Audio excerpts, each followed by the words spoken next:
What's up, everybody? Welcome back to Chow Down After Dark, the show that brings you the inside scoop on Chow House Season 2. I am your host, Ben Young, and joining me tonight are my special guests, Drew Keane, as always.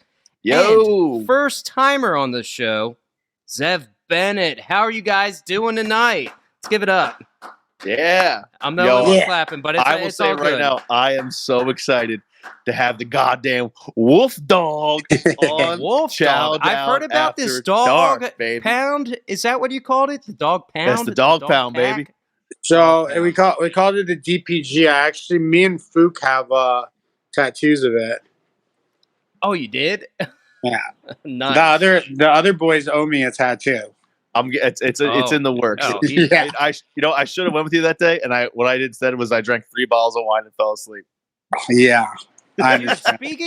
Speaking of tattoos, my dad, big fan of this show and Chow House, obviously. He brings up a comment. He goes, "I guess tattoos are a thing in the chef world." Dude, like all of you guys got like fucking tattoos I think all over the place. It's like, I guess it's just like a musician thing too, you know? it's like a musician. I mean, I will say that being in the kitchen and being a chef is like being a fucking pirate, and it's a pirate's life for me. You know what I mean? Bro, I did a podcast the other day, and I learned on this podcast that the term buccaneers actually refers to chefs who got pissed and started raiding the French ships, like exclusively the French ships. So literally, That's interesting. the term buccaneer pirates. is directly related to chefs To a being chef. pirates. Yeah. Wow. Plus, I mean, in my case, if you can't tone it or tan it, you tattoo it, baby. Yeah. There you go. And Zev, I also want to say, from a fan perspective, watching the show, early on, you were annoying as a character. But I was like, God, what is with this guy? He's like so douchey. He's doing the parm without the parm. But then the last couple episodes you were on, I was like, you know what? I'm actually a fan of this guy Dude, now. he texted me Zev and goes, because it was Zev's like, my fucking guy. yeah, I was like, you know what? This guy just calls it as he is, as it is. He's like eating food. He's like, this is shit. Or this is just cheese and mushrooms, you know? And All you're right, just so being real. One really fun, I think I am allowed to say behind the scenes, is that we had our meals catered. So at night we were Everybody able says to it order, but yeah, the catering sucked. And man, when we went to try the other team's food, bro, I was looking forward to it. It was like the best. Like most of the time, there were 1 or 2 dishes that were just like, okay, no, I don't care if I eat for another day. You know, this shit is so good. So good. And when I'm ripping into shit, I'm hungry, bro. I'm pissed. Like it's never personal, dude. Like I try to figure out. That's the who thing made what, too. but- That's the thing too. And I take it as like, hey, Zev is just sort of playing a character of himself, yes, but it's a character that's real. He's going to be blunt about things. He's going to tell you how it is. And I appreciated that overall. Is what I'm getting at. I liked it. And as you're saying, some people can get rubbed the wrong way by that, but I'm like, you know what, man? This guy is just being him. I don't know. I liked it. I mean, I've a small group of friends for a really long time. I've never been super popular, so it's not. It wasn't a big deal to me. No, I get that. Yeah, I think one of my favorite things you said in episode 1, it's like, "Hey man, no new friends," and now it's like, "All right, man, you just gave 5 brothers out of the show." That worked really well for me as far as story progression goes. You know. It's like we talk. We obviously all the boys have a group chat, and like we talk every single day and have talked every single day since the show has ended. Yeah, dude. In fact, I'm go ahead. I'm trying to rope up. I'm gonna open a couple of restaurants in San Francisco. One of them is in this giant, like, beautiful pyramid thing, and it's with Chef Brad Kilgore, this guy I work with, and we're trying to get stars there. And I think I roped Fook and Austin into coming to Cali for like 3 months to open these restaurants with me. Wait a minute. You roped Fook in after he stabbed you in the back. Bro, Save it for later. This Save it for later. beanie that I'm wearing was a gift from Fook. Oh, really? Fook, Yeah. Fook on the pod a lot. Okay, we can probably call Fook right now and get him on the pod. If we Oh, really I love Fook, man. Fook has man. been on But the when show he did twice. that, Yeah. God, we'll get to it. But when he We'll did get to that, it. I'm like, We'll get to no, you went against Boys Club. What? Yeah. Let's get get to it. into some Yeah, go ahead, a little Keane. little drive it preface here. of the before we get into the episode. Zev, I have to ask. Some people might know, some people might not know. You listed yourself as a culinary mercenary. Please explain what that is for those who are not as educated. All right. So the background to the culinary mercenary is when you apply to the show, they want to know what you do. My last job was a corporate chef, but I really wanted to like be representing myself and not be representing like anything else while I was there. And mercenary is just somebody who does what they do best for whoever is willing to pay. And since I got moved back to America from Thailand, that's what I've been doing. I've been doing a lot with Brad, but basically, one time for a week and a half, I went to Aspen to cook for some celebrity family. I've gone to New York to do private dinners. I've done like the World 50 Best thing. It's really just whoever can pay me. And most of the time, it's famous chefs, like really high profile chefs. I've done stuff for like Jose Andres, Dominique Crenn, Jeremy Ford, like everyone. And Let me just bend over and pick up all those names you just dropped, okay? Yeah, when they have... I don't know any of these names. These are really big. It doesn't matter. It's not important. Yeah. It's not those important. But what is important is that they send menus to like catering companies or whatever. And like Dominic Crenn sent a menu that was like it needed fresh koji, so I fucking grew a bunch of fresh koji for her. Dominic Crenn is probably one of the best chefs around right now. She has 3 stars, correct? She has 3 stars in at least one place. She has probably multiple locations with stars. I think she's the first female 3-star chef, 3 Michelin star chef. She's a badass. And I saw her again at World 50 Best. Yeah, and she. Jeremy Ford is he actually has my favorite breakfast burrito in LA. Yeah. Wake and Late. I fucking love it. It's so good. That's sick. Brad Kilgore he's been on the scene for a long time now. He's also incredible. And he has this, it's funny because we're going to touch on this later. He has this frozen pizza company that is arguably, from what I've read, Zev's tried it, the best frozen pizza of all time. Yeah, of all time. Wow. They redesigned everything, like the packaging, so you can heat it up and get a crispy bottom. And they put like real, like ancient motherfucking sourdough focaccia in there. It's really so. Yeah. Everyone that Zev just named there, I was just busting his balls saying the name drop thing. But they're all extremely. But that's talented. what they do. They have events and they're not in their own city, or like they have restaurants and they can't handle them, so they send their menu and their recipes over, and I cook a bunch of food and people eat it, and they show up and do the talk. Nice. And so a lot of people have actually eaten food that I've cooked. I'm not going to say it's my food because it's not my food. But a lot of people have eaten food that I've cooked. Not going to pull a Hana there. Yeah, no, it's not my food. They send me the recipes and shit. I did bang on her every episode. Yeah. No, it's awesome, dude. Like even if they come in at the last minute, like I got 3 days with the recipes, Like, bro, you know how much I learned doing Dominic Crenn's event? Shit ton, probably. Yeah. Novels. Yeah. Bro, I did all her bread for her. I got her bread recipe. It's sick. Like, fucking, why don't you go ahead and send that shit over, man? I'll open a bakery tomorrow. Yeah, right. All right.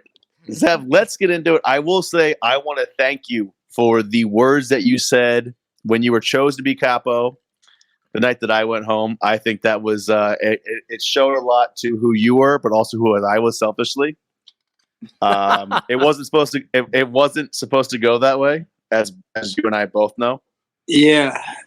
That was Zev shocking. was on the verge of tears. So I was on tears. Zev was upset. Before we get into the episode, let's talk about you being selected capo.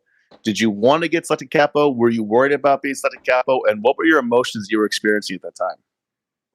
I was really shocked. Did not expect that to happen. I ate all the food, and I was there for judgment, so it seemed like an easy pick. I was really pissed, man. I didn't really get to cook with you a lot. I got to cook with you like once or something. I think maybe twice. We twice. cooked together. Yeah. I never got to really go against you besides that lunch one. and I know you think you won that one. I don't really have a comment. I don't really have a comment. I think it was a lot of good food. I will Whatever, say you know? I don't think I lost that one. Is the Yeah, phrase. I don't. Yeah. I I'm don't. not I don't sure. have that. You're I talking don't have about the that one that you strong got of an booted opinion. on, right? The Yeah. one that you got booted. Yeah, Yeah. that was horse. That was horseshit. Yeah, I also didn't don't like think that. it's really fair for any of us to make that call because we're not objective on one of the things. But I was really upset, and I basically knew I was going to be capo. I mean, if we won, I was on the team with two other people who had both been capo multiple times. There, You know, right, so as good soon as point. they said that our team won, I assumed I was capo, and I processed that immediately, and I was like, Oh boy. Yeah, I that's will great, say, but you know. yeah. Now So what am like I gonna I do knew here? I was going to be capo before they voted you out. And Once they said we won, it was in the bag, and I was Yeah. not really, I wasn't really so happy about it either, man. and they said I've said this in the previous episode, capo is either it's not that it's either you were the best or they want to see more from you. And I feel like Yeah, when I was capo, it was they wanted to see more from me, which I do think I delivered. Again, selfishly, I will never say that, but I also think they wanted the same for you, and that because I mean I don't know, you were pretty loud, you stood up, and I think there was a dish in almost everything that we ate where you could tell it was Zev's dish. yeah. Well, Wow. burn a whole bunch of pizzas. All right, well, let's get into it on that note. So, Zev, the episode starts off with a toast to me, the big dog.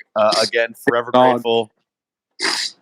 I thought what you said. I texted you the next day saying, "Hey, man, I didn't know that you said that, and I appreciate that." And you said, "Don't fucking tell me I haven't watched the episode yet." No spoilers. Yeah, I was driving home. I was driving home from the Keys, I think, or something. I don't remember, but yeah, man. You're my brother. You're my brother. Spent a lot of time in that house together. You know, the camera doesn't show any of the time we spent together off camera, Yeah, and like, a lot of the voting and a lot of the relationships and interactions you see aren't just stemming from what happened in the kitchen. They're stemming from us living together. And Drew's my boy, man. I did not want to see him Nice. go. yeah. So I mentioned this in previous ones. I was a big glue guy. The glue guy that kept us all together here.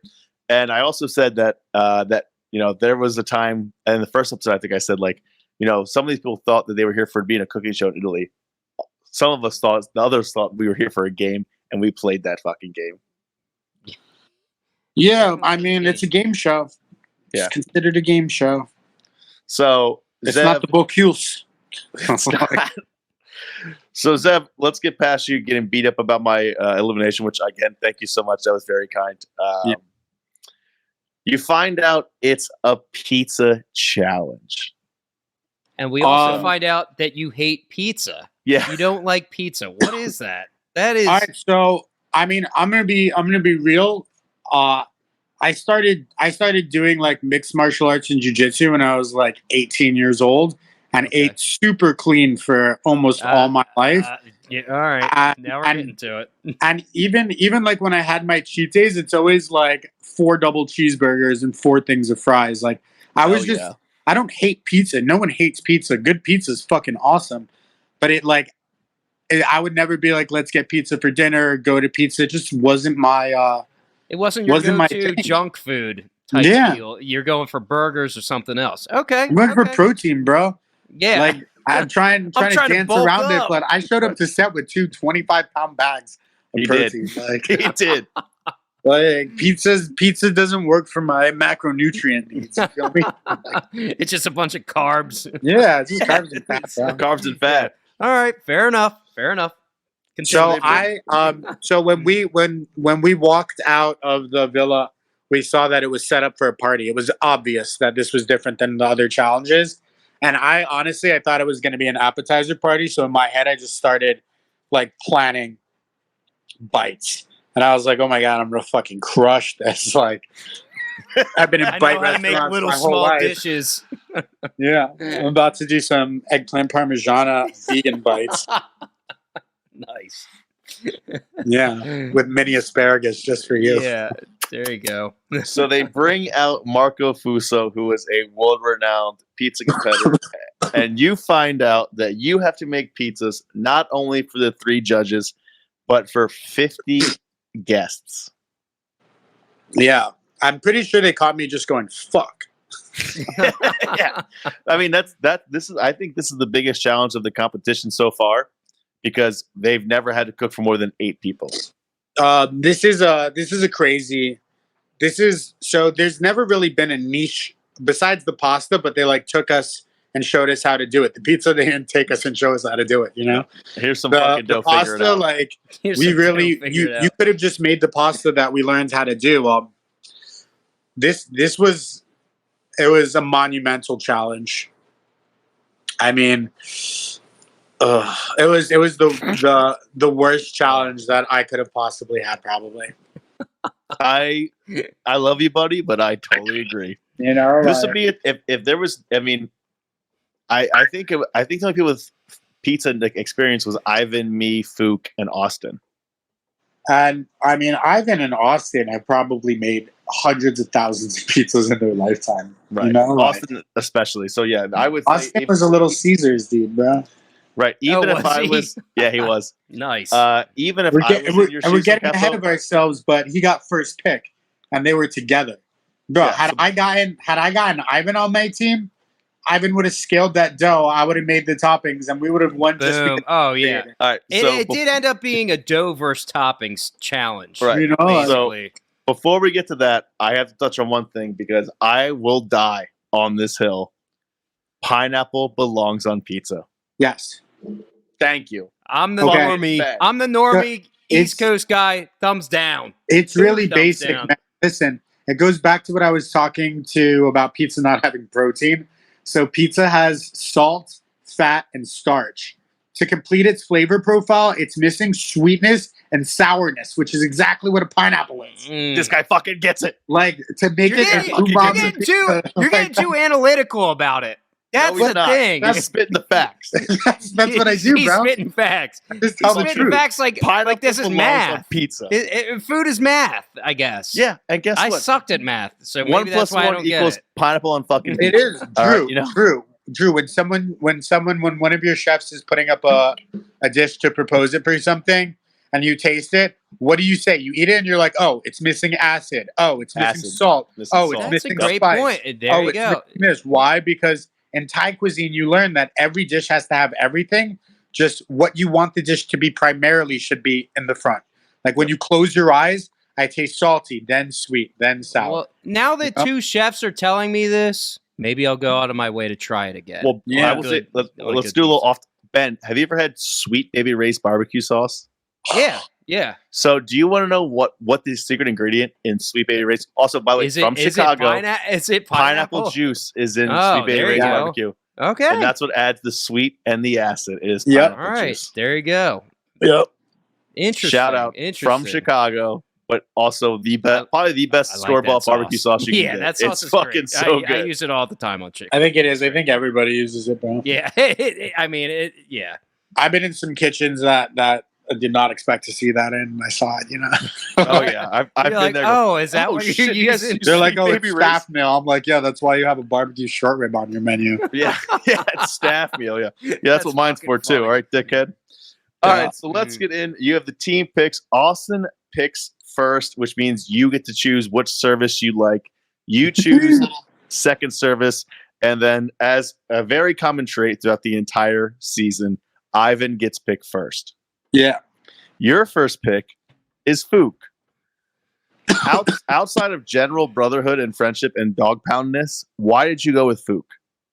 Well, at that point, I was still pissed at Devin for voting you out. So Devin was like off the table, and it's funny I say that because Devin and I are super fucking close. Like, Love that. Devin- we Love chilled in New York together after the show. I talked to Devin like 3 or 4 times a week personally outside the group chat. But yeah, so I was pissed at Devin, and then I mean it was Sticks and Hannah. I probably should have picked Hannah, you know, and had Really? like the ultimate Patsy, but I wasn't thinking that way. You know, I was trying to win this shit. Yeah, Your I second knew that pick- I knew that I was gonna do not Italian style pizza, and I knew that what we really need was a bunch of garnishes and like pickles and little stuff. And I knew Fu could knock that out while I was doing sauces. Yeah, Fuch's a monster with this prep You game. know, It's very, very bro. good. Halfway through the show, or I don't remember when, but like Fook and I looked at each other. He had a bunch of garnishes, and I was like, "Bro, set up a garnish board." And then from then on, we were cooking in there like it was a restaurant kitchen. You know, like it was fucking smooth. Yeah, I will say, and I've said this before, at these last couple episodes, at least the last 2 episodes or 3 episodes, you can tell who the restaurant people are and who are the not restaurant. It was people. getting serious in there in some of the, for sure. So And also remember, like the cooks are like 45 minutes. It's edited down into an hour-long episode, but like there's a lot that they can't even show about the food. Yeah. Because like they're trying to make a time crunch, you know? Yeah. But the kitchen was a glorious place it was to nice. Be. Yeah. So Zev, with your second and last pick, you pick Sticks. Talk to me about your decision making there. All right. So I believe it was it Sticks or Devin or Sticks or Hannah was left? It was Sticks. So what happened was Austin picked Hannah as a second pick. She talked smack about like how she's never lost, and like the last challenge she beat Austin. Did. Oh yeah, right. She did say it. Yep. And then you pick Sticks, and then it cuts to Sticks saying she's very apprehensive about being on your team. And then I'm a douchebag. Yep, she did call you a douchebag. I left that part out, but you kept it in. Well, I mean, I have a custom lifted Jeep with peanut butter leather and a Harley, so just fit the scenario, you know. Just fit the stereotype, you know. If the boots fit. Yeah, if it quacks like a duck. Yeah, I picked Sticks because probably I think it was her and Devin left, and honestly, I was mad at Devin. I should have picked Devin. He's my boy, and he knows what he's doing. Yep. But Devin's a great cook. I picked Sticks also because Sticks and I actually cooked really well together. Like we fought outside the kitchen all the time, and when we were in the kitchen, it was always pretty fluid because she was really making Jamaican food, which has very similar spice profiles to a lot of the cuisine that I'm familiar with. So I knew that I could ask her to make like spicy shit, and then I could just put a sauce on it and it would work. Yeah, I think I had the same mindset when I was doing my menu. I was like, Sticks can definitely add a flavor that I don't know, and I think it would wow the judges, which I still think that dish was good, but it was medium rare eggplant. But moving on. It was good. It was good. It was good, but the eggplant wasn't medium rare. It was crudo, bro. it was the flavor profile was great. It was nice, but it was raw eggplant, like watery raw eggplant. Yeah. So we get to Austin's menu plan out. This is probably the same approach that I would have in this challenge. Is the KISS method of keep it simple, stupid. Okay. And there is only one person on his team that does not love the menu. At one point, she says it's like a frozen supreme pizza is what they're making, and that would be Hannah, who doesn't. She said that. Yes. I didn't catch that. Damn. I think this is the same approach where I think with something like pizza, less is more, but also, and at the same token, by the same token, go ahead. By the same token. I would eat the fuck out of a curry sausage pizza. Oh, so first of all, Austin and I are going to do a pizza battle again. We're just going to sell it afterwards. I'm fucking coming. Count me the fuck in. It's going to be legit because if I have a few hands and some good stretchers and whatever, bro.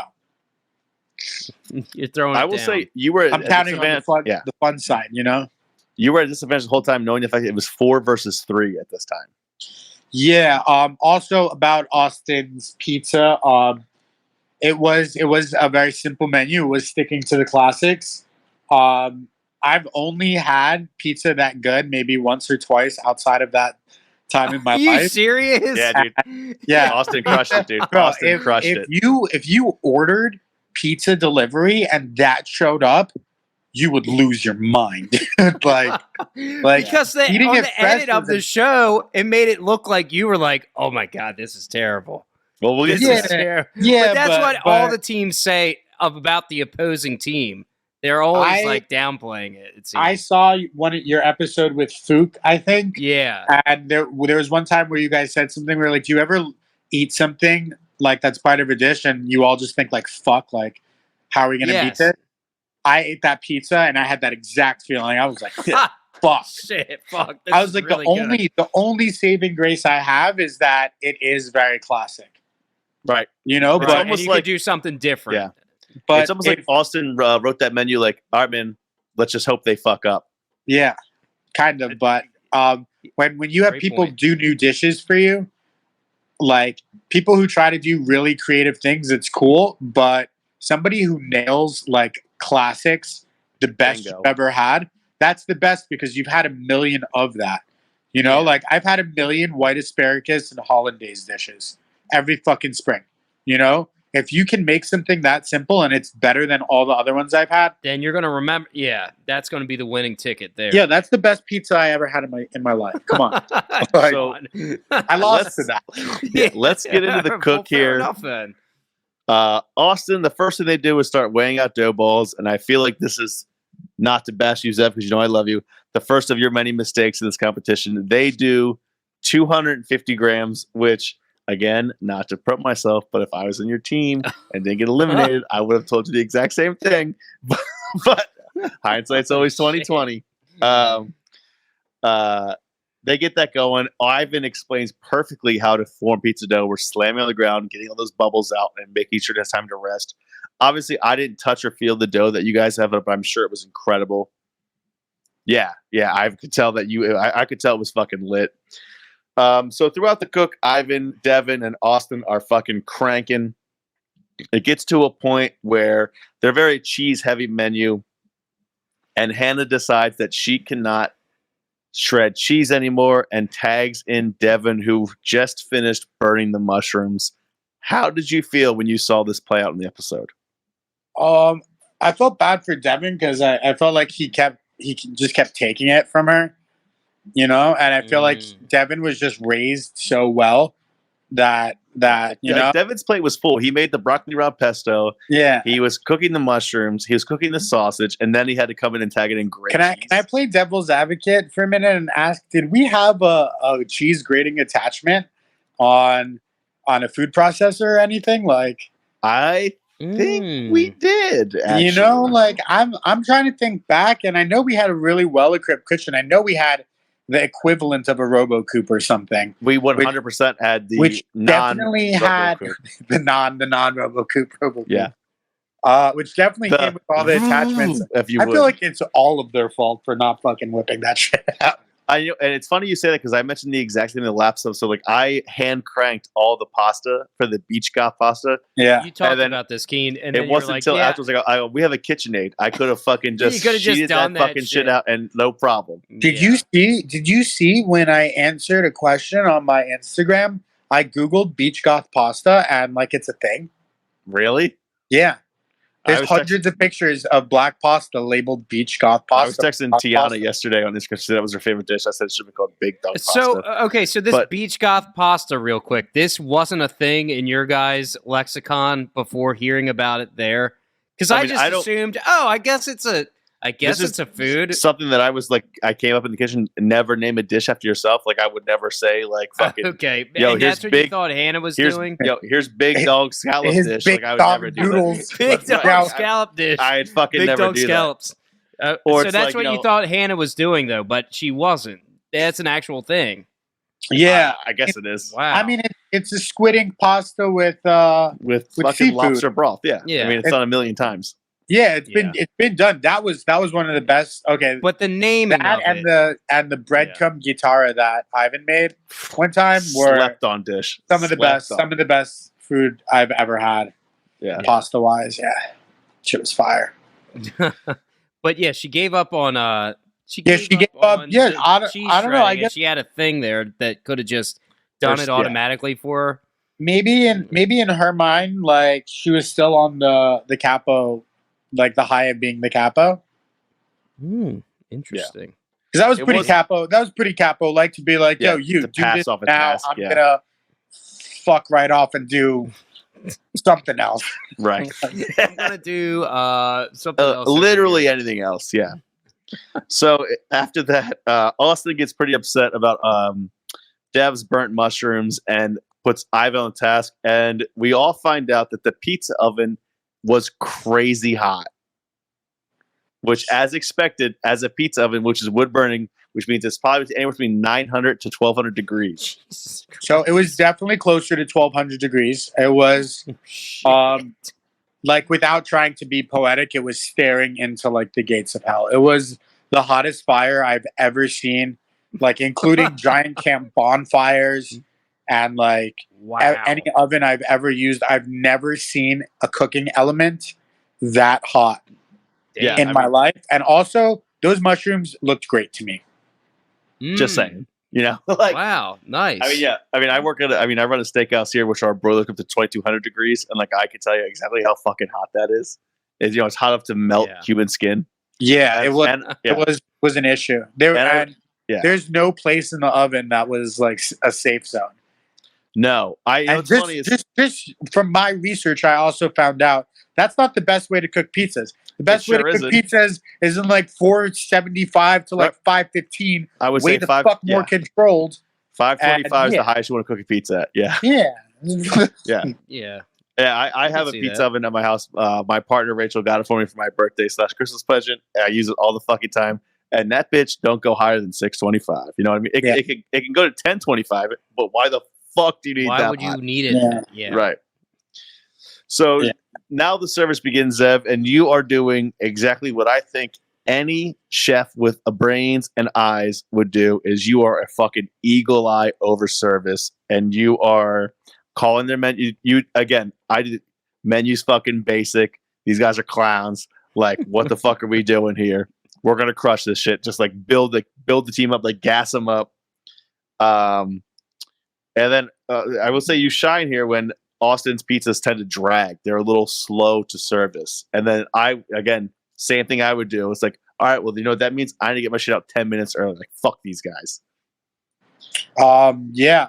It's funny because I didn't know how much they would show of that, but as soon as they started cooking, this is the only time I'm going to shade Sticks and Fook here. Sticks and Fook, like, started talking to the guests, and I was like, what are you guys doing? And they were like, oh, this is definitely the right strategy. And I went to the kitchen, and I looked at it, and I saw the struggle that was happening, and I went back to Fook and Sticks, and I was like, guys, stop fucking talking to people. Like, we have a chance to watch the service. They have another person, and it's Austin and Ivan doing pizzas. Guys, pay attention, you know? Bingo. Yeah, and I couldn't agree more with your decision making here. I would have done the exact, like, hey man, I would have had all three of us fucking lined up watching their shit the entire time. I wouldn't have stopped watching. Yeah. I struggle now. This, like, I mean, we go to dinner. I will get the table next to the kitchen. I'll sit there and watch them fucking work. Me too. Yeah, dude. See, you get it. Me too. Yeah. You said just to see how they're just to see how they're working, how the thing is flowing and everything. Absolutely. Yeah. And then I would think of what I would do different. Yeah. Oh wow. Okay. Yeah, it's always like an analysis. What could be better? What could be different? We're just looking to see, like, it's just cool to watch badass chefs in the kitchen. You know, if they're crushing it, if they're crushing it, and they're sending you awesome food, and you see what they're doing, it's so much cooler. That's why food TV is one of the largest sectors. You know, like, everybody eats. That's a good point. And we touched on this in the last Butcher Shop episode, which we probably should call you on.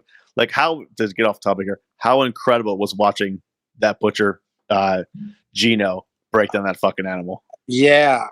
Because Fook and I said we were speechless. Yeah, we got to see artisanal butchery at its highest level in a close quarter space with a lot of cameras. So there was like butts the nuts. Yeah, like really tight area of movement, and he broke down like a whole cow in front of us and let us a whole cow. Yeah, we talked about that. Yeah, fucking crazy. So yeah, I agree with your leadership here, Zev, of saying ignore the people, watch the service, and then this is where it cuts, and Fook lets the little birdie out and says that he has pizza experience. Now, did you know that going in to this challenge? I feel like while we were actually cooking, he might have mentioned something like while we were firing pizzas, and That's why like we actually switched off. We actually cooked basically equal amounts of pizzas. Um, but uh, I didn't know, bro. When I saw him flipping pizza dough, I was In like, the fucking air. Yeah, dude, I saw that It's shit like, just flipping you've it. done this before, I haven't was you? like, you know, bro, Bro, bro, So- why did you hop on not Yeah. the dough first? Right.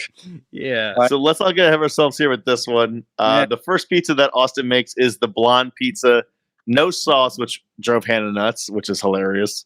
Truffle cheese and fried sage, and I think you have probably my favorite comments here, which I know it was probably taken out of context, but I feel like I've eaten this pizza a million times in a million different places. Yeah. It's true. It was the mushroom and cheese pizza. Yeah, Even restaurants that aren't pizza restaurants will have a white pizza with mushroom and truffle on it, yeah, Yeah. and or a yeah. mushroom and truffle flatbread. Yep, You know, which That is is true. it's a very successful dish in almost every restaurant. but it's also awesome. It's also very similar to the crostini that we did. In the bread challenge. the I'm bread glad challenge. you mentioned that because Oh. I was thinking the exact same thing. And That's I think another actually, one that the judges every I time somebody think- brings out a crostini, though, it's I like, think oh, at this crostini. point in the So competition, bored of it. the judges actually said no more mushrooms. So Oh, really? Yeah. over the course of filming, we were told no more mushrooms, no more No more rice, clams no, and no and more no more clams. risotto, yeah. No But more I will, like, risotto. No the more thing is, like, risotto. when you That came was into this another kitchen, like they had these gorgeous, like wild mushrooms, these awesome wild clams, and it's like and they have the like everything that we're getting is like some of the best quality ingredients I've ever cooked with, Yeah, me too. The and ingredients, it's like and it reminds me of like the kitchen culture we had at Gagan, where every section would rotate on a staff meal day, and like at a certain level where everyone's really good and everyone's really good friends, the competition is very healthy. And what would happen Yeah. would be Mm. with like someone would make ribs, and for the next 2 months, everyone would do ribs at least one time. To trying to like, make it better. try to yeah. up- yeah, to like the try other to like the person. smackdown Yeah. on those ribs, you know? Yeah. And I felt like we kind of did that a little bit in the kitchen too. Like I agree. Nice. kind of back and forth, we'd be like, "Yo, What's you up, fucked dog? that You cook one. Let me mushrooms? know how to Tight. do it." Watch fucking this. Yeah. I'm going to make yeah. I will say I eat mushrooms all the fucking time. I love mushrooms. Again, Rachel sneezes is a vegetarian, so it's a common thing in my household. But let's get into his next pizza, which is Zev. You all right there, pal? Oh no, I'm great. Which is something that I think I don't know that I'd have the balls to do this. He does a classic pepperoni pizza. No hot honey, no nothing, no garlic hot bread. honey. It's fucking Alright, so tomato sauce and here's- pepperoni. Here's the flip side of that, though. We're in the south of Italy. He has like local Italian cheese and local Italian pepperoni and local Italian pizza dough. Yeah, I will say Marco made a comment and says he was like he's disappointed it was a regular pizza is what he called it. I think, Regular bro, from what I saw, like, had our crust been better, he would have been really excited about our pizza. I agree. I think have he to agree wanted with you. Italian pizza. He seemed to like want some weird, funky shit. You know, like he didn't want a bunch of Americans to throw their version of Italian pizza at him. He wanted a bunch of Americans way, to like, dude. throw some fucking weird Yeah. ass shit. You know? Fucking spin this shit for me, doggy. And then this is Definitely. a point where service is crazy hectic, and even with 4 people to your 3, they can't keep up. At this point, obviously, you are well aware of this, right? Yes, but I also saw why, and the reason why was because each pizza was taking a lot of time and attention in the oven. Each pizza was being like babied and rotated, and there were only like 3 spaces in the oven. So did you take this as like a little hey man, like, oh, this is where they start fucking up? Did you alert Fook and Six about this, or did you keep this in your head for yourself? I feel like I told them. I can't really remember that in the timeline, but I feel like I communicated everything that I saw as an issue. I definitely told them they're having a problem getting out pizzas, and they have one more person than us. Right. You know, which is alarming. And then it comes to their last pizza, which I think I would eat every fucking day, is a broccoli raw pesto with prosciutto. The judges love it. I'd fucking love it. Yeah, come I on. don't know who Sounds wouldn't. good. Like, that Sounds sounds so good. Come on, bro. Yeah, come on. That's just, as Alex would say, just good cooking. It's good cooking. It's good And cooking. I will say that I'm glad that Dev got a chance. Like, that was pretty much his entire pizza. Yeah. I've told Dev this numerous times. I love Dev's cooking. It's just fucking balanced and it's fucking good. Yeah, I'm trying to go to Arizona. Oh fuck. Crotch shot. I'm trying to go to Arizona and cook with him as much as possible, bro. Yeah. He came to Chicago. We had a fucking phenomenal time. We only dined. I would have loved to cook with him, but I will say that, like, we even did that in New York. We hit like 6 restaurants in an afternoon, bro. yeah, like his ribolita, Oh, like nice. his beans, his shit, man. His the rabbit and dumplings. Dev can just plain out fucking cook. Dude, Yeah, when he did the rabbit, that was crazy because he was like, I've never cooked rabbit before. That was And all then like, and then it just ends up being great. Zev was licking the bowl of that fucking challenge. yeah, that was all I ate that night. I love that shit. Alex said it at some point. She said, in competition, you start to realize the best chefs are the ones who spend the least time running around and the most time just standing in front of their pot and cooking. That's Dev all And that's day. Dev, bro. Wow. Yeah. That's Dev. Like 7 minutes in, he's just stirring a pot and That building. guy can cook, man. Yeah, Nice. Shout out to the Dev dog. yeah. So Love that is the Devin. end Devin's of their cool. service. Our boy Ivan, our brother, down for the count.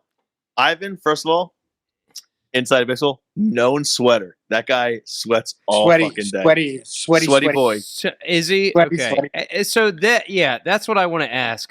Sometimes on these shows they sort of overplay like how This was sick not or something. overplayed This wasn't overplayed. Like he was at actually all. like For real.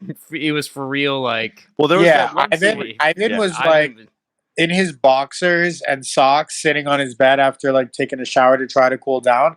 And I was sitting across from him and he's we just were like all there. hyperventilating and his whole oh, face is red. shit, dude. This was the only time that Alex came into where we were staying. It was like, Yeah. what the fuck is going on?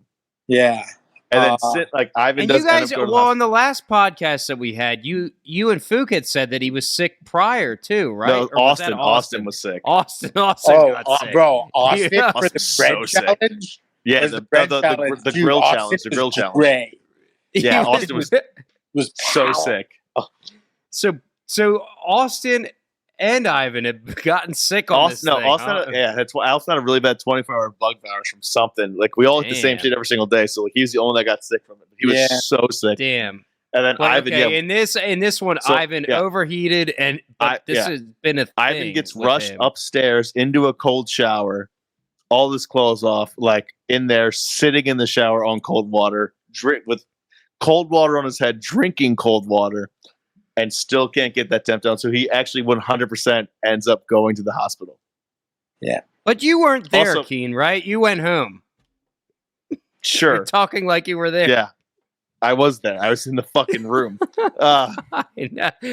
No, I'm busting your balls. I understand what you're saying. It was a. But yeah, I will dude, say, that- there but there he weren't a was whole really lot of sweating a lot, downtimes huh? with the dog pound, but like him, like actually, like we're like, oh, none of us are fucking smart enough to know how this works. Like, Yeah. Oh, Jesus Christ. It was not. Yeah, he did look bad in that episode. Yeah. I was like, oh, fuck. Like, he is So, I mean, dead red here.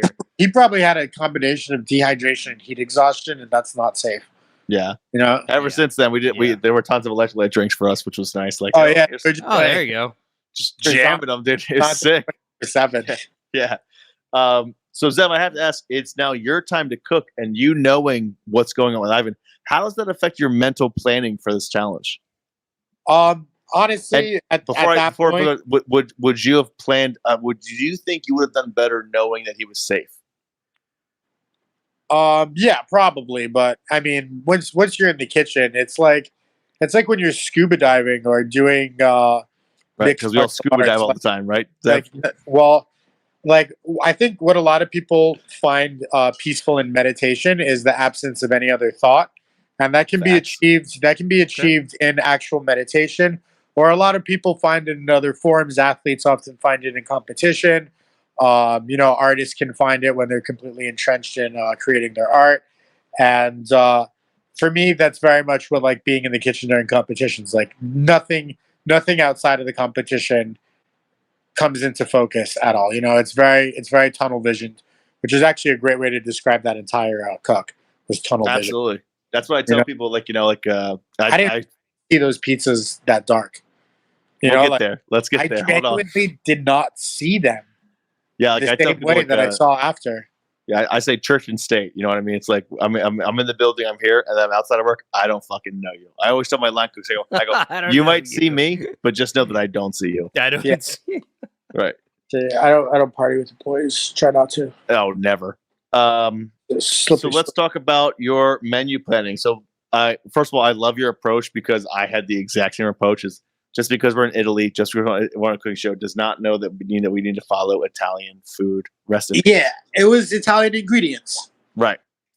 So the first thing you do is weigh out dough balls to 450 grams. Okay, so how this happened is right. They give us this tub of dough, and I reach into the tub of dough, and I pull out to me what looks like the appropriate size for a pizza. Like even like taking into account rising and stretching. Like then again, I've never worked with pizza before. I've never had to scale out a pizza dough, so in my mind, I didn't even think that we're making smaller pizzas. You know, I was like, okay, this looks like the right size for a pizza. Let's do this. I threw it on the scale. It was about 447 or 450, you know? And I was like, okay, let's roll with this. And that was it, bro. That was it. It was game over from there. Right. Because no matter what, okay, if the oven had been 500, maybe not. It still would have been thicker crust. Yep. But it would have had time to cook properly. But in that oven, dude, the dough was too big, which meant that it was too heavy on the outside, too heavy on the inside. The outside was always going to burn before the inside cooked. So it was a matter of how much char can it take until the inside's like edible. Yep. And that's it, you know. And that to me that was like, okay, the other mistake would have been like slow down, stop cranking out burnt pizzas, and try to like get like a slower stream of good ones. But at that point, it was like guns blazing, you know. Yeah, and for those keeping score at home, a 450-gram pizza will probably yield you around a 22-inch pizza.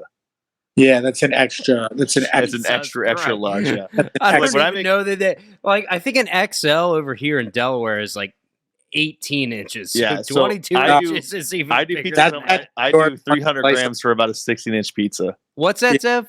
That's like the New York, like you wait in line to get a giant slice of pizza. Yeah, right, like a giant. Yeah, exactly. Yeah, I do around for about 12-inch pizza. I have a 16-inch pizza. I do 300 grams, and it's about a 12-inch pizza. So well, and they're doing these little pizzas. Right. If they had to like phone an audience member or like a lifeline, I would have called you. I honestly, that would have been funny. While they were cooking, I didn't scream out like, "Yo, how much is the dough?" Right. I will say, again, hindsight was being 20, but I will like to prep it like a little inside baseball. Like as soon as this competition was like, Zev goes, "What the fuck, dude? I could have used you on this one." I was like, dude, it's not like I didn't want to be there. You know what I mean? Like, I could have used you on this one. That's fucking funny. So before we get into, you're still doing your menu planning, and again, to preface this, I love Sticks. She came to my restaurant in Chicago. She's the best, but I feel like we made the same mistake here, which picking her flavors over integrity. Not saying that she's not an amazing person, and I picked her to make this incredible dish, which I'm not saying it wasn't, but it seemed to be the downfall of myself. I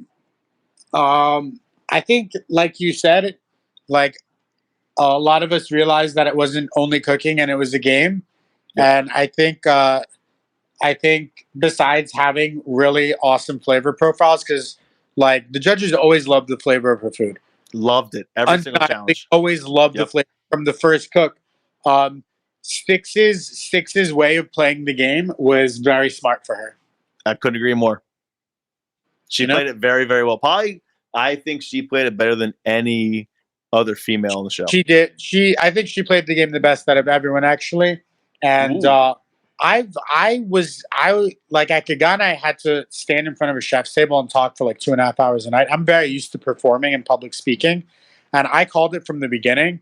I said, guys, Styx is a really, really talented public speaker. Wordsmith. You do not want to end up crossing words with her on camera. Facts. Like and as a smart, fan viewer from well-spoken the girl. yeah, as a fan viewer of the show, whenever she's on the chopping block, you better be ready. You gotta because buckle up. she's gonna fucking she's gonna throw it right back in your She face sure does. Yeah. like that. And it's like, oh fuck.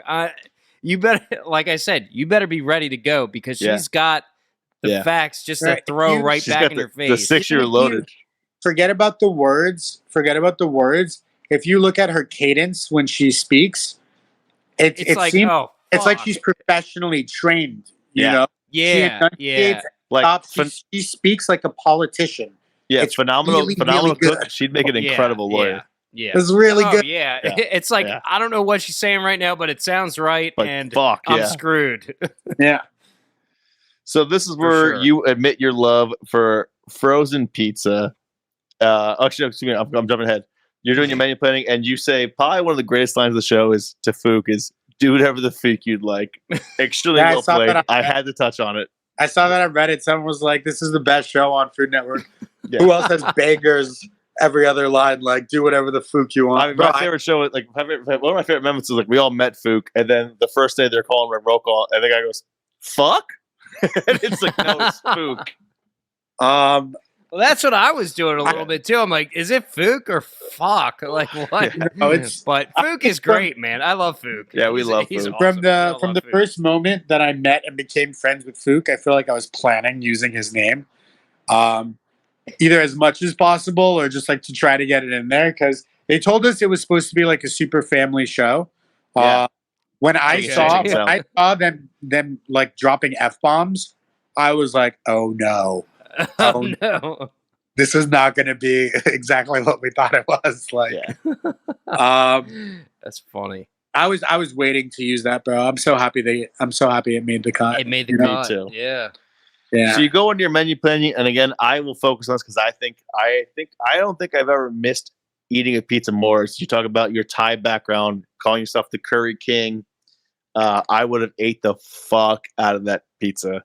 Yeah, that one was really, really good. And again, just be able to. This is where we start breaking the mold. I think the first couple episodes we were dead on, like, oh, we have to make Italian food. We're in Italy. This is Italian show.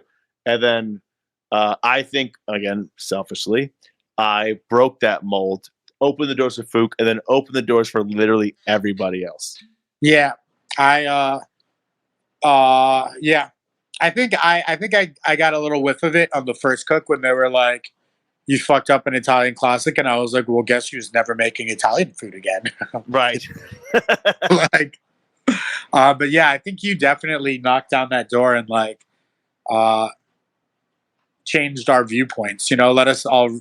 Like we saw how much everyone appreciated it, and instead of like trying to do things that were unfamiliar to us, I think we realized that the goal was really to try to fuse ourselves with the Italian bingo. ingredient. Thank you for saying that. Finally, why else that would Reddit. they want me on the show? Because I told them in the beginning I don't have any Italian experience. I don't even like Italian food, but I can cook.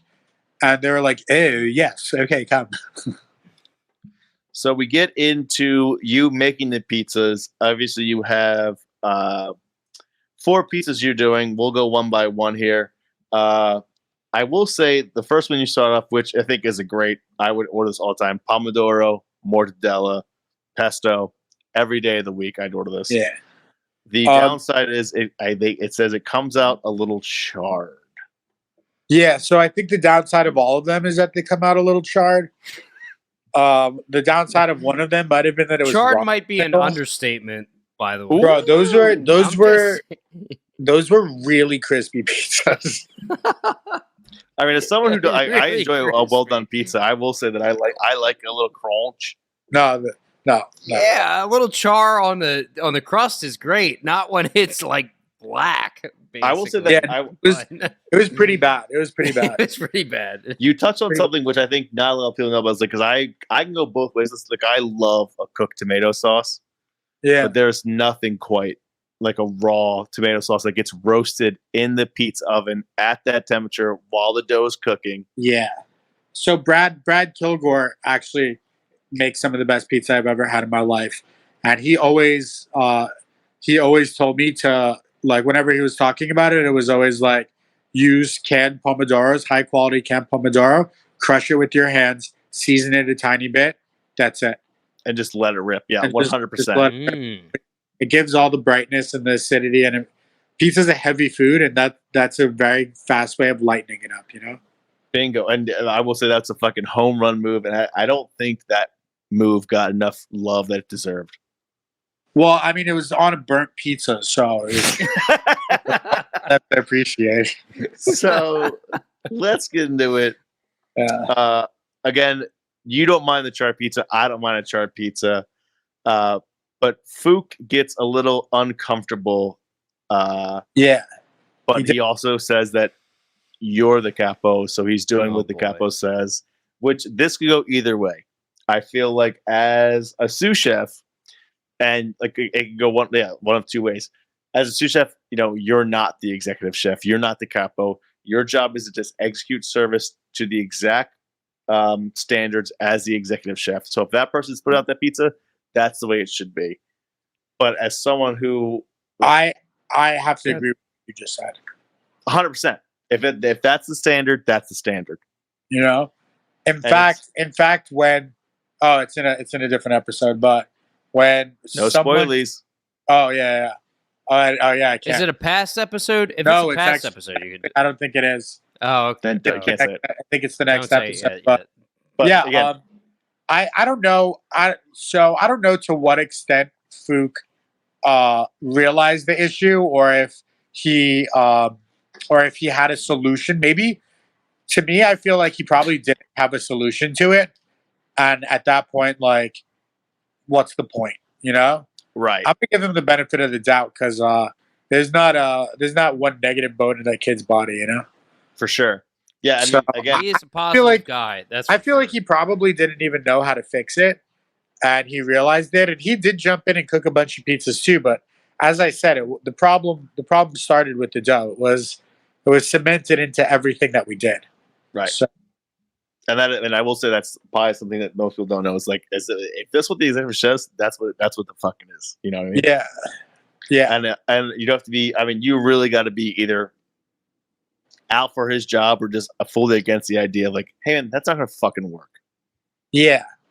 Yeah. And I don't know, bro. I have a really hard time believing Fook had any negativity or malice. I mean, he's definitely smart enough to have a plan, but I don't think he has one, like, bad bone in his body. I don't think his plan would involve like watching the team go down. Right, watch a team go down. Yeah, he's part of the ship, part of the crew. There's no way that he'd let the ship go down. Yeah, I mean, I agree. There's fucking He's three. Fook is doing. Yeah, there's three guys doing the job of five people. What it should have been. Yeah. Like, I will say, not to get off the top here, but this would have been a great challenge 2 or challenge 3. Oh, yeah. Earlier on, yeah. This would have been a great challenge to see everyone working together. Because it's a team challenge, and then you could also see who the weak links are.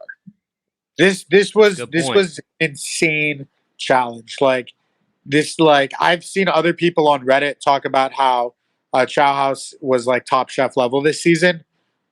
Wow. This was that level of challenge, man. This is like a fucking restaurant war kind of situation. It was not a like an easy thing. Like, I was doing interviews to challenge, and like they told me it wasn't. I go, fuck, man, this is like challenge I really could have been a part of. Yeah.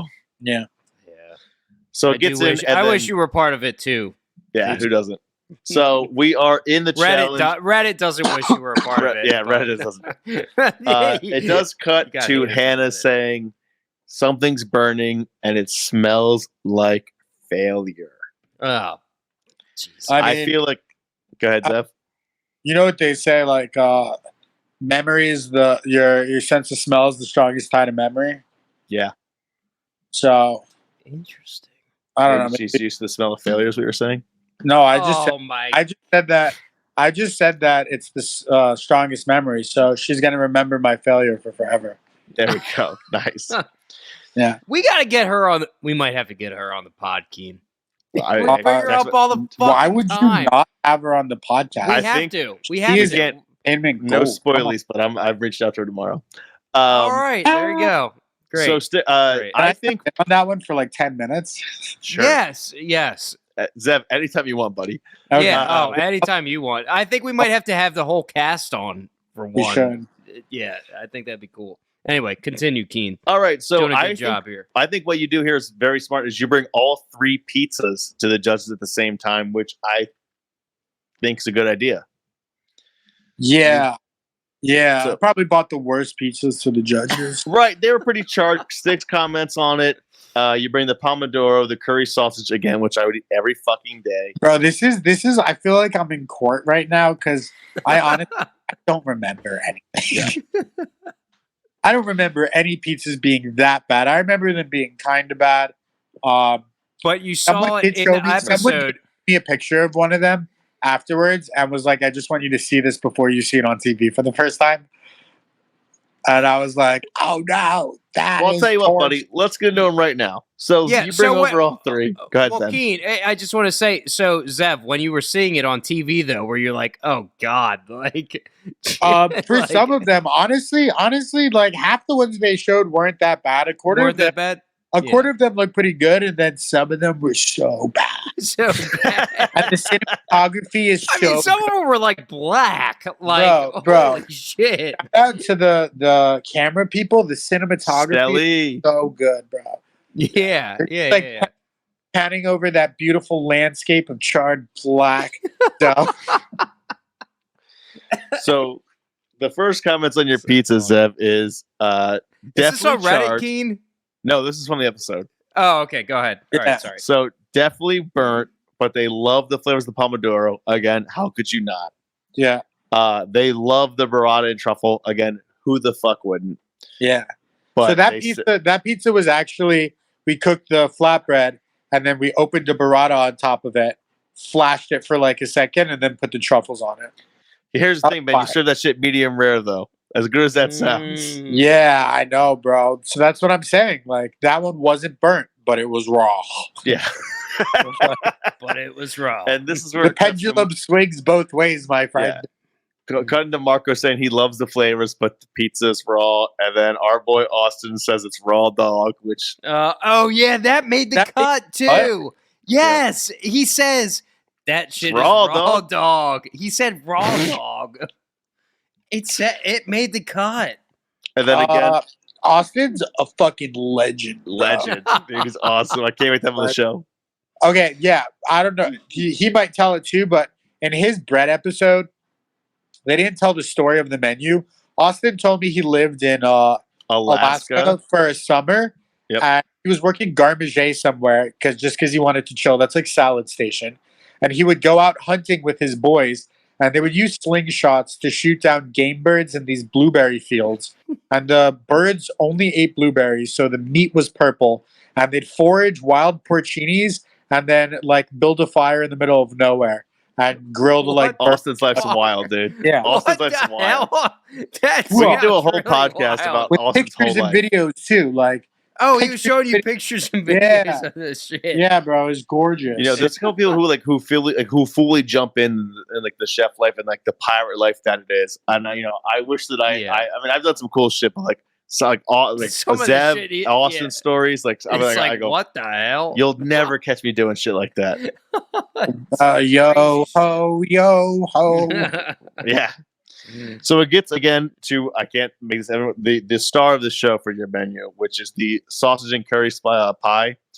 The judges say it's too spicy, and I want to say, what the fuck did you expect? It's a sausage and curry pizza. Yeah, I tried. Yeah. I tried Stix's curry sausage. It was phenomenal, and the curry I made was pretty fire too. And it might have been a little spicy. It wasn't that spicy. That was good. That was 100%. that was really good. That was something that like a lot of people would probably like not order. But if someone at the table ordered and they got a slice, they'd be hooked. You know? I'll say right now, drown me in Thai green curry. You know what I mean? Oh, Genkyou one, Yeah, dude. Kill me in it. The Just most let me technical- drown. yeah, it's the best, bro. It's the best. So now I think that what you do here, I think, is incredibly intelligent, and I don't think a lot of people would understand where you came from with this. Is you suggest a dessert pie? Yeah. Oh, I love mascarpone. I love figs. I wanted like creamy, really light whipped mascarpone with a little bit of acid in it, and figs and white balsamic vinegar. And dude, I think this is where it plays into your strength of going second and the mindset it goes into taking a dish like this. Because Yeah. you said it on the show, they've been eating fat, acid, and dough all day. Yeah. So what's the best part here? Let's fucking sweeten this bitch up yep, and give them flavors that everything makes sense. White balsamic, figs, and then mascarpone, a light like creaminess. The only downside with this is Sticks fucked up the first two pizzas and used all the mascarpone. So I did not see it happen. She told me that it happened after she had already fixed the problem. But shout out to her for fixing the problem right away. For sure. But it's not a substitute at all. You know, it's two But, completely different things. You know, ready whip and mascarpone are not the figure same out things. how she used all of it. Yeah. There were like two piping bags. It only needed like a little drizzle of it. I agree. I think if you would have, I should have showed her. It was my fault, bro. I should have shown her one. a throwback to our last episode, if you just did the dots instead of covering that whole shit in there, Yeah. it would have been a great dish. Yeah. Yeah. It would have we The actually mascarpone didn't need to be like the sauce. I don't remember hearing the feedback about the mascarpone and being swapped out for the whipped cream. I saw that in the episode. I knew it happened, but I didn't get to actually hear that. And in judgment, I didn't even remember them saying that, but I remember that that like it just didn't get a lot of attention. Yeah, well, newsflash, no one got to try the mascarpone because they went on 2 dead pizzas. Yeah. So Yeah. everyone only got whipped cream.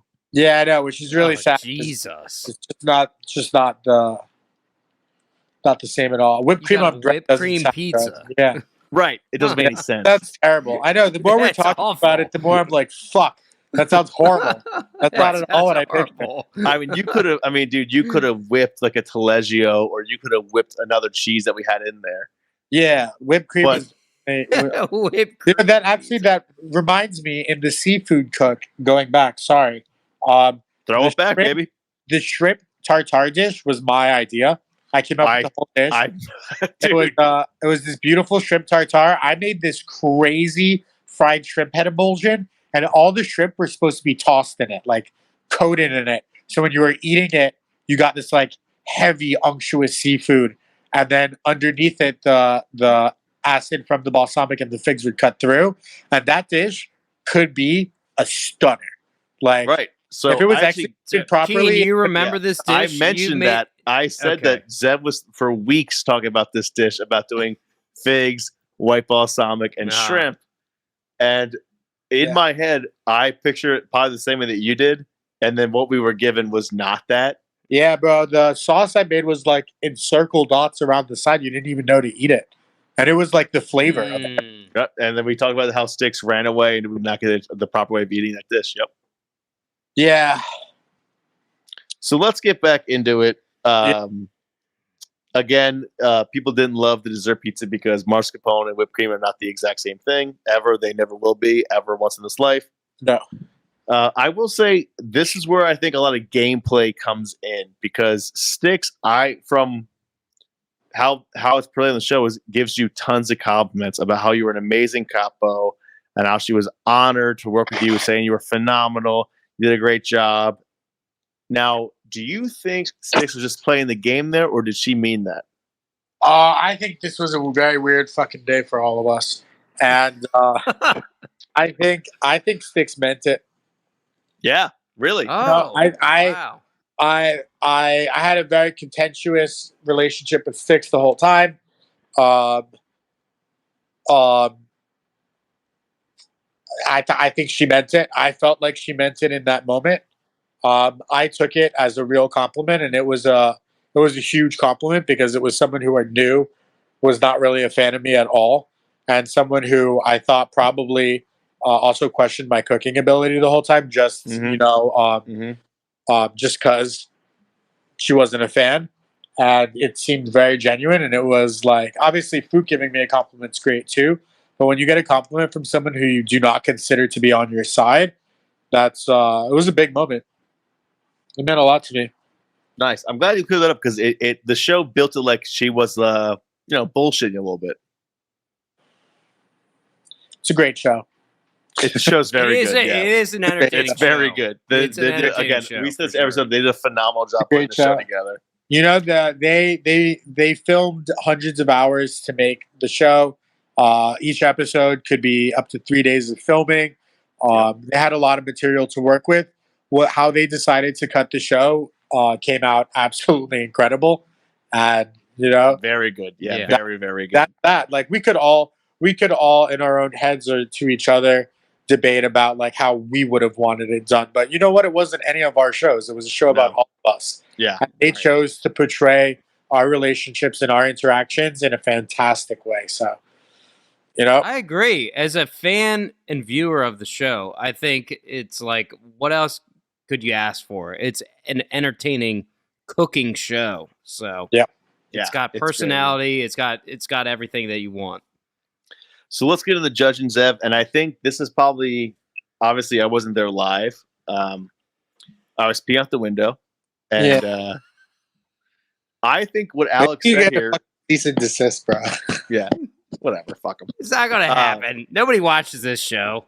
Don't worry. Not with that attitude. No, with that, you're right. You're right. Maybe So I should Alex be more says- optimistic.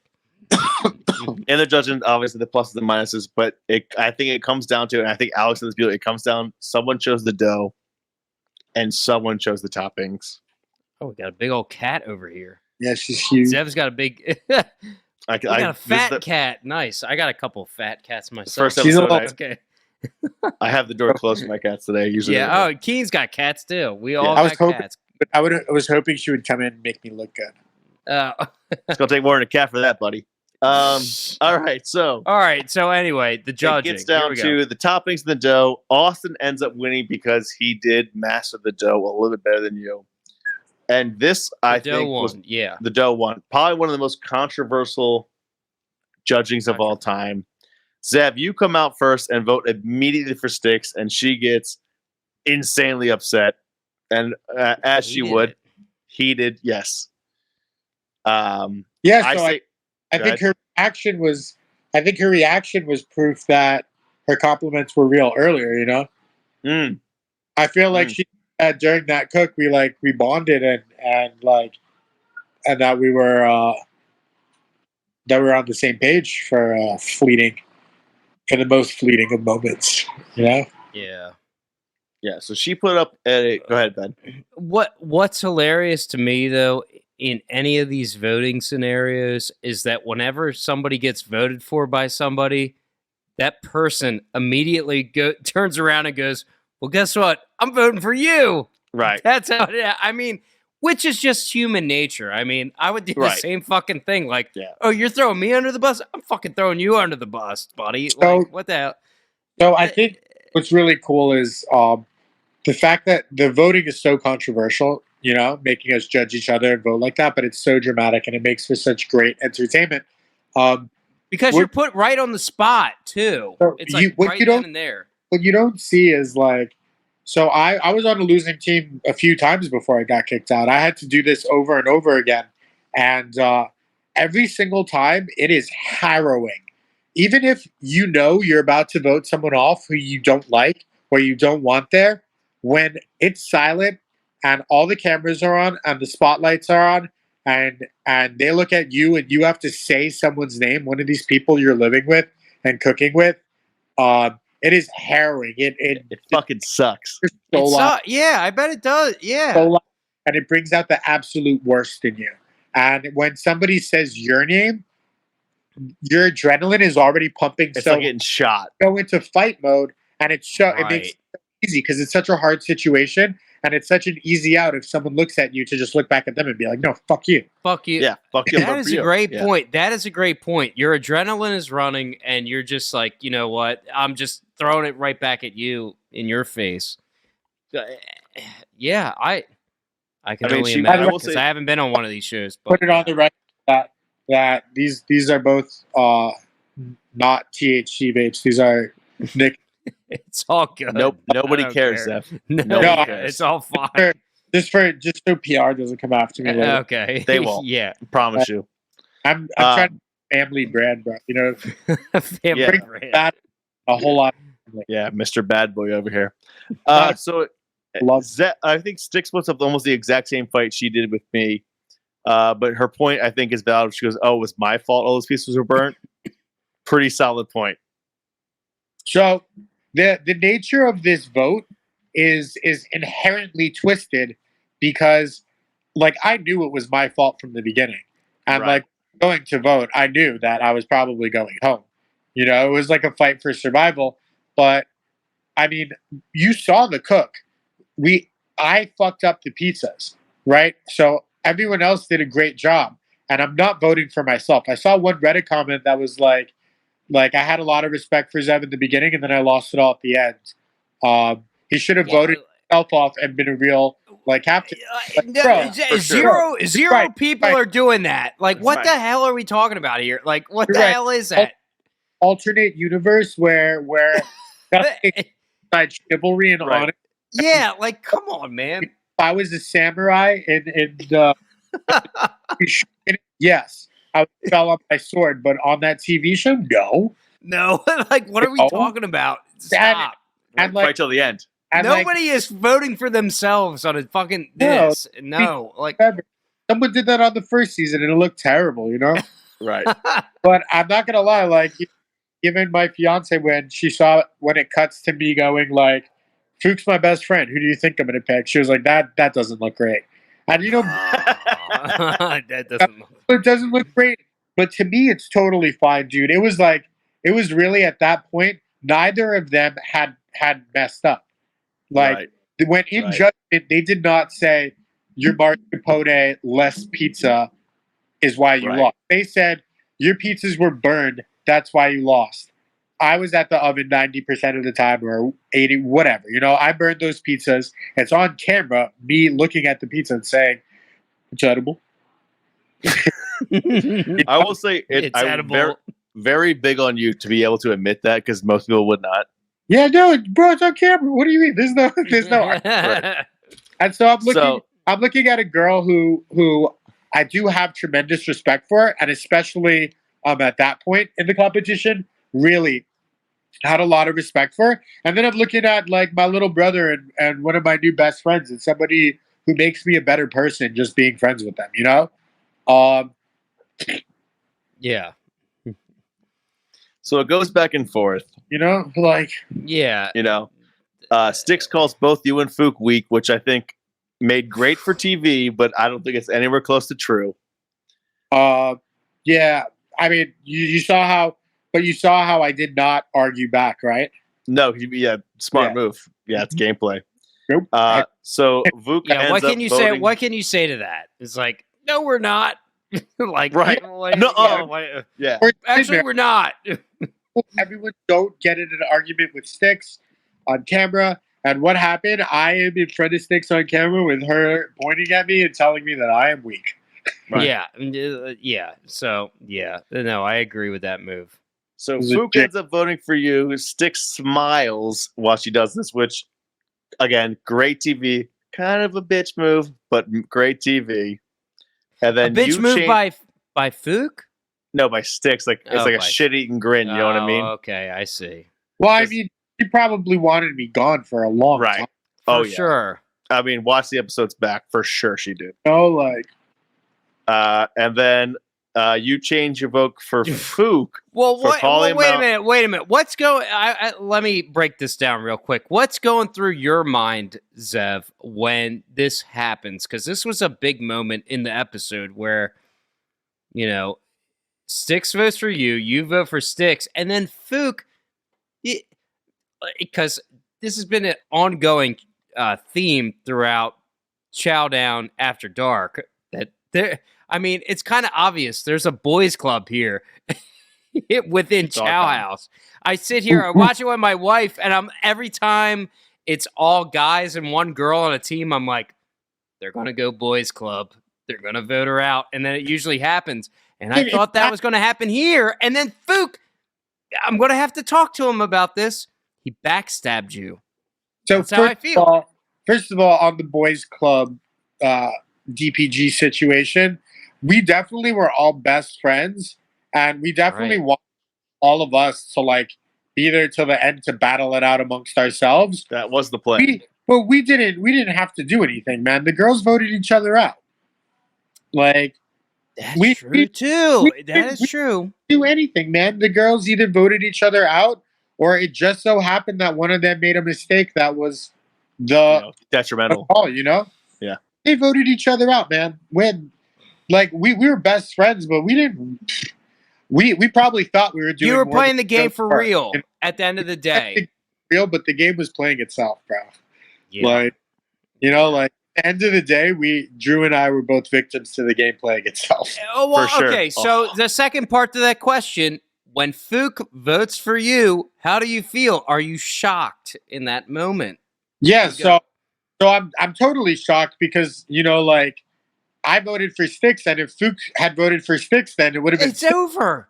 And But like, he's playing the game at that point. He's playing the game. I mean, my only thought is that maybe he was worried, about dealing with me later. That's exactly my thought.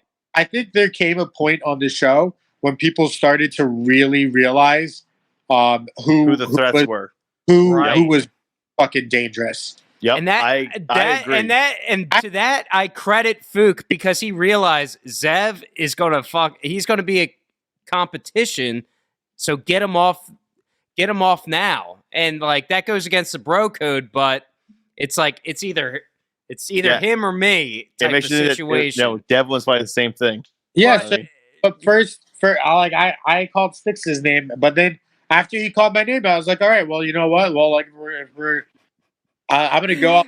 Right? Zev, when you did this, I started cracking up because you just go, wait a minute, you're voting for me. Well, I'm changing my vote to you. Right. a lot of people thought it was like fucked up or like a lot of people. I didn't think it was fucked up. But when I watched it, I was like, I feel like I was really real in that moment. I was like, well, you know what, man? If you're gonna call me out, I'm going to call you out. Home, yeah, I'm going to let everyone know you clearly knew what you were doing. Right. I have my notes. Fook knew how to make pizza. You knew how to make pizza. I can't blame because I did the exact same thing. This was gamemanship on Fook's part. It was. Scaling out the dough, I was like, yo, we're going to do 450. Like they were, bro, like, come on. Like, if you knew how to make pizza, then he fucking did. Yeah, he did. And I'm going to talk to Fook about this because he was playing the game. He threw playing the game in the air, bro. So you end up changing your vote for Fook at this, and then obviously it's 2-1. Zev gets the elimination, the 86, the Wolf Dog, and then it cuts to an amazing clip of you calling Fook an absolute traitor. I know that this is all in the moment, but this made for excellent television. That's what I do. That's what we do. We make good TV. Yeah, it's like I was very curious because the shot of this was in the promo. Actually, I don't think it was. I think that was another shot of me in a different chair with a different. I have to go back and watch it, but with a different background, calling someone else a fucking traitor. Actually. Oh, who were you calling a fucking traitor, then, Zev? I mean, when I saw the trailer for the first time, I thought that was me calling Devin a fucking traitor for voting out Drew, and I told Devin immediately, and he was like, "Yeah, my mom asked about it." Oh, Did you tell her the truth? And he was like, "Yeah." And he was like, and then when they didn't show it, he texted me. He was like, "Man, I was hoping that they were going to put that in there." So So behind the yeah, scenes magic there. second time I called someone a fucking traitor. Did I say fucking or fuking? Because if I would have I said think he said no. I think he said Bold. fucking. I don't think it was Bold, fucking. bro. I would have painted on my goddamn wall. right, Fuking would have been fucking hilarious. yeah, So Zev, you end up going home, and I think you go out with the right merit that I did. You weren't trying to be anyone else. You were being 100% Zev. You cooked the food you wanted to cook. You were very unfamiliar in the category that you were cooking, but you again this entire show, you were not anyone that you were not.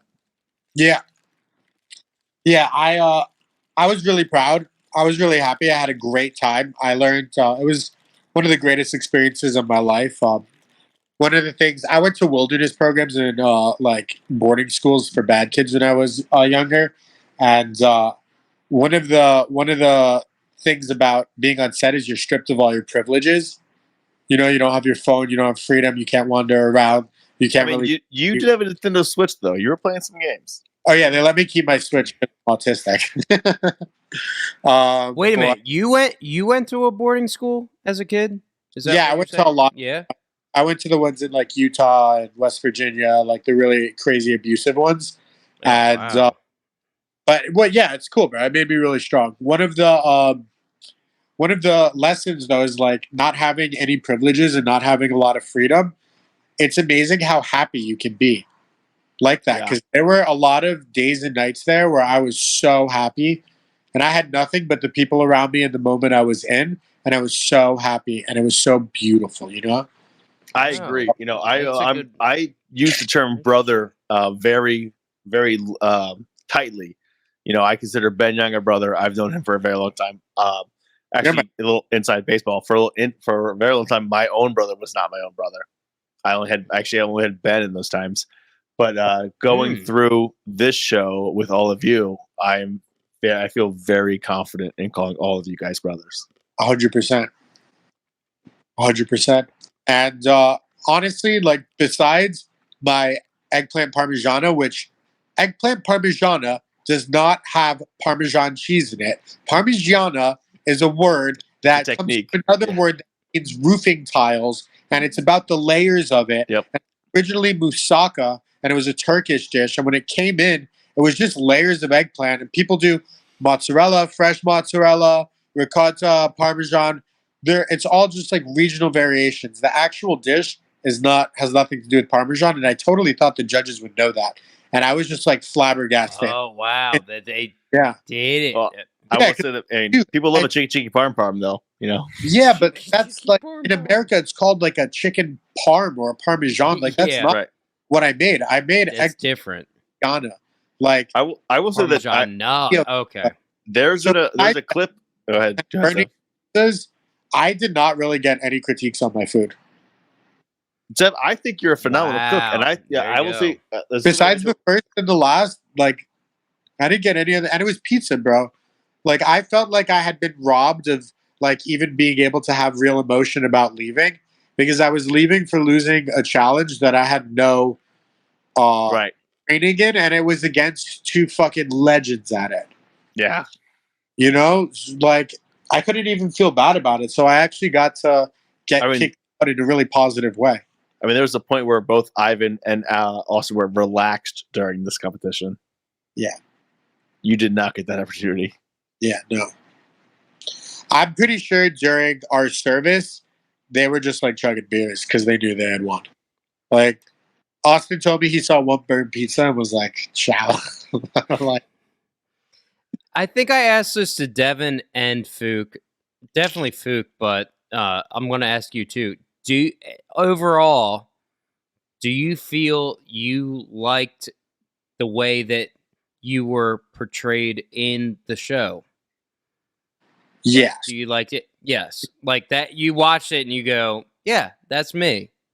So, first of all, they definitely caught a lot more of my extreme moments, but it's reality TV, so that's Yeah. Okay. So you as Right. expected. Yeah. Yeah.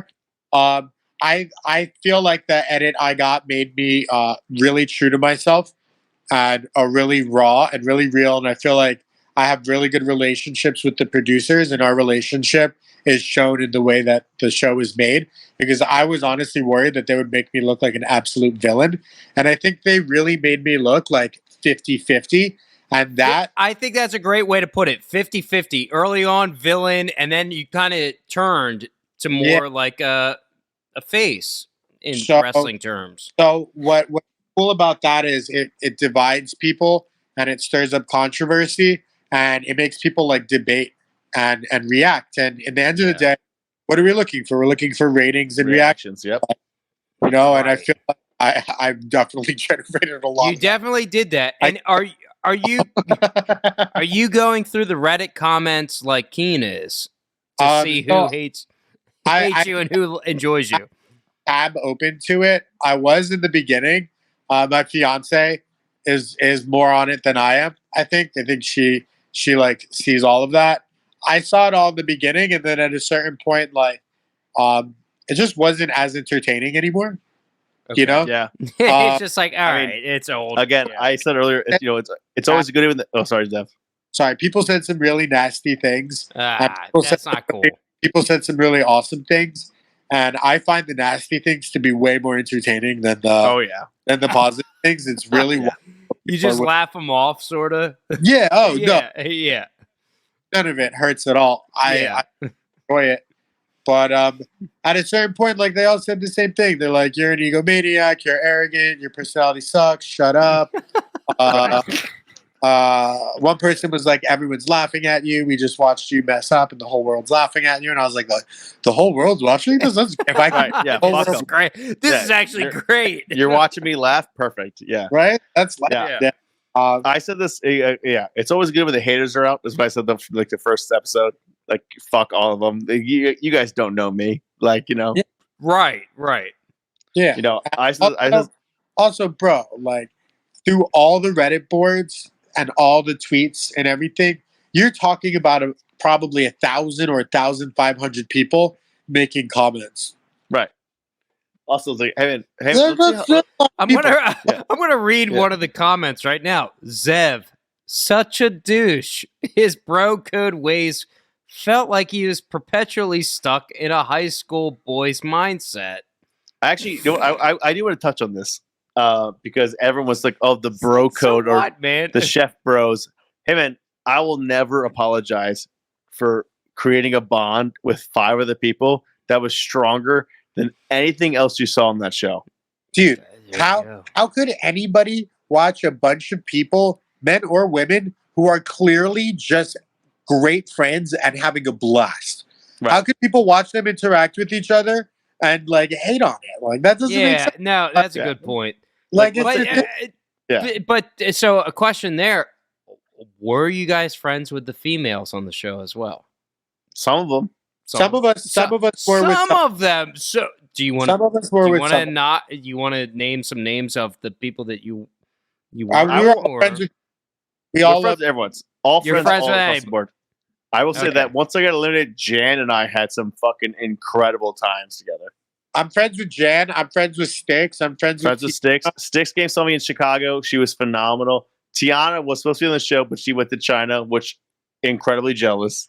Yeah. Wait, Jan. Who the hell was Jan? I don't even remember Wow. Jan. Jan Parker That- cooking. Sucks. That sucks. That sucks. Jan That Oh Jan no! had- Okay, I remember Jan now. I do remember Jan now. Jan's Yep, I first looked her dish up. was Yep. lights out.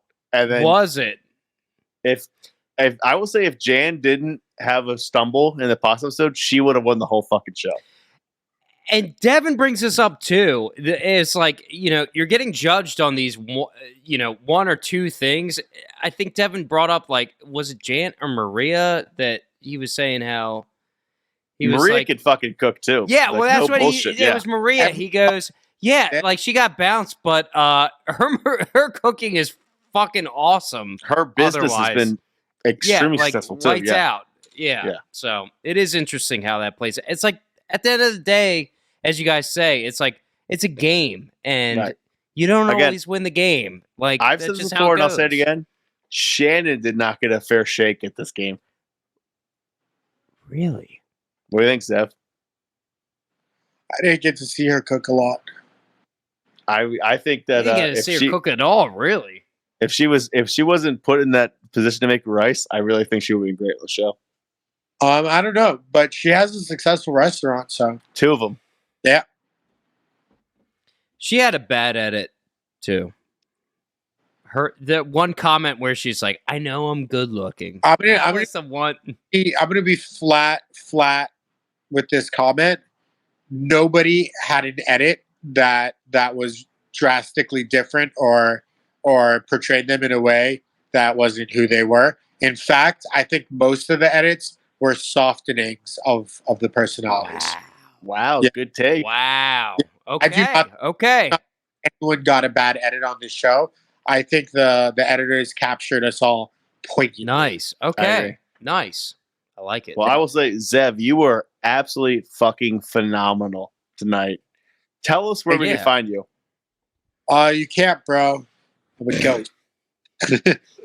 So I still do this VIP buffet at the Inter Miami, but I'm gonna be in San Francisco.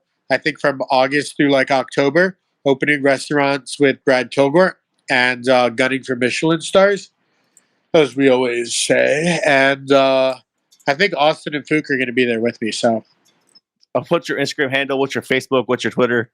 oh, my Instagram handle is Chef Zev Bennett. That's Chef ZEVBENNETT. I don't have Facebook. I deleted them all for PR. And Nice. yeah. And and what was your other one? Just where we can find you, buddy. Yeah. Oh, yeah. That's it, bro. I'm just chilling in Miami, you Yeah. know. I'll be in San Francisco, bouncing back and forth to Miami. Hopefully in the future I'll be doing more TV because I really enjoyed that. Dude, I want you both back on another Food Network. I will say show that I will somehow. probably have we'll probably do a pop in Chicago for those who are listening from Chicago. Count on that. Yeah. Yeah, I'm gonna be in Chicago doing pop-ups with Drew too. You can count. Yeah, on with me. Oh, No one nice. else. Yeah. Hell yeah. But Zev, you were absolutely incredible tonight. Thank you Thank so much for joining Chow Yeah, after the thank Chow you. Down After Dark. You could find me at Drew_Keane_ on Twitter, whatever my name is. Just find me on Instagram.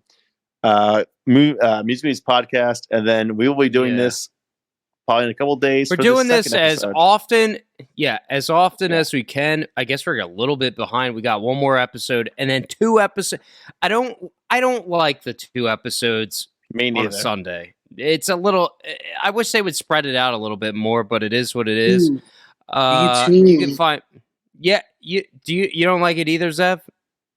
I mean, I like You being do. able to watch a bunch at once, but I feel like it's anticlimactic a little bit. Like, Exactly. I feel Because it's so like we're already down to 6 people. It's like it's going to be Yeah. done in like 2 weeks.